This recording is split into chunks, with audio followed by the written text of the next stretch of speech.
ಹ್ಮ್. Hi hello ನಮಸ್ಕಾರ, welcome back to another video. ಇವತ್ತಿನ video ಬಂದ್ಬಿಟ್ಟು post match analysis of Bengaluru Bulls versus Haryana Steelers.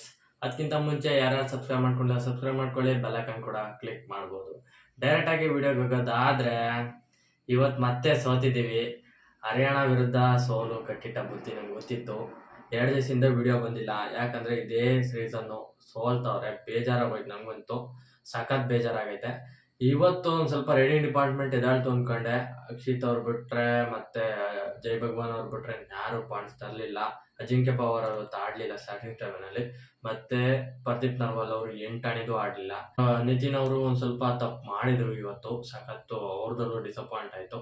ಆಮೇಲೆ ಕವರ್ಸ್ಗಳು ಬೆಂಕಿ ಆಟ ಆಡಿದ್ರು. ಡಿಫೆನ್ಸ್ ಮಾತ್ರ ಒಂದು ಲೆವೆಲಿಗೆ ಆಡ್ತು, ಚೆನ್ನಾಗಿ ಆಡ್ತು, ತುಂಬಾನೇ ಇಷ್ಟ ಆಯ್ತು. ಡಿಫೆನ್ಸ್ ಇಂದ ಆಟ ಯಾವಾಗ್ಲೂ ಇಷ್ಟ ಆಗುತ್ತೆ, ಬಟ್ ರೈಡಿಂಗ್ ಡಿಪಾರ್ಟ್ಮೆಂಟು ಫುಲ್ ಕೊಲಾಸೆ. ಡಿಸಪಾಯಿಂಟ್ ಆಗೋಯ್ತೆ. ನಾನು ವಿಡಿಯೋನೇ ಮಾಡೋದು ಬಿಟ್ಟಿದ್ದೆ. ಹರಿಯಾಣ ಸ್ಟೀಲರ್ಸ್ ಕಡೆ ಬಂತು ಅಂದರೆ ಅವರಂತೂ ಬೆಂಕಿ ಬಿಡಿ. ಅವರಲ್ಲಿ ವಿನಯ್ ಆಗಿರ್ಬೋದು, ಶಿವಮ್ ಆಗಿರ್ಬೋದು, ರೈಡಿಂಗ್ ಡಿಪಾರ್ಟ್ಮೆಂಟಲ್ಲಿ ಬ್ಯಾಲೆನ್ಸ್ ಮಾಡ್ಕೊಂಡು ಹೋಗ್ತಾರೆ. ಆಮೇಲೆ ಡಿಫೆನ್ಸಲ್ಲಿ ಶಾರ್ದ್ಲ್ ಅವರು ಬೆಂಕಿ ಆಟಗಾರರು, ಸಕ್ಕತ್ತಾಗಿ ಆಡಿದ್ರು. ಡಿಫೆನ್ಸ್ ಮಾತ್ರ ಲೀಡ್ ಮಾಡ್ಕೊಂಡು ಹೋಗ್ತಾರೆ ಕ್ಲೀನಾಗಿ.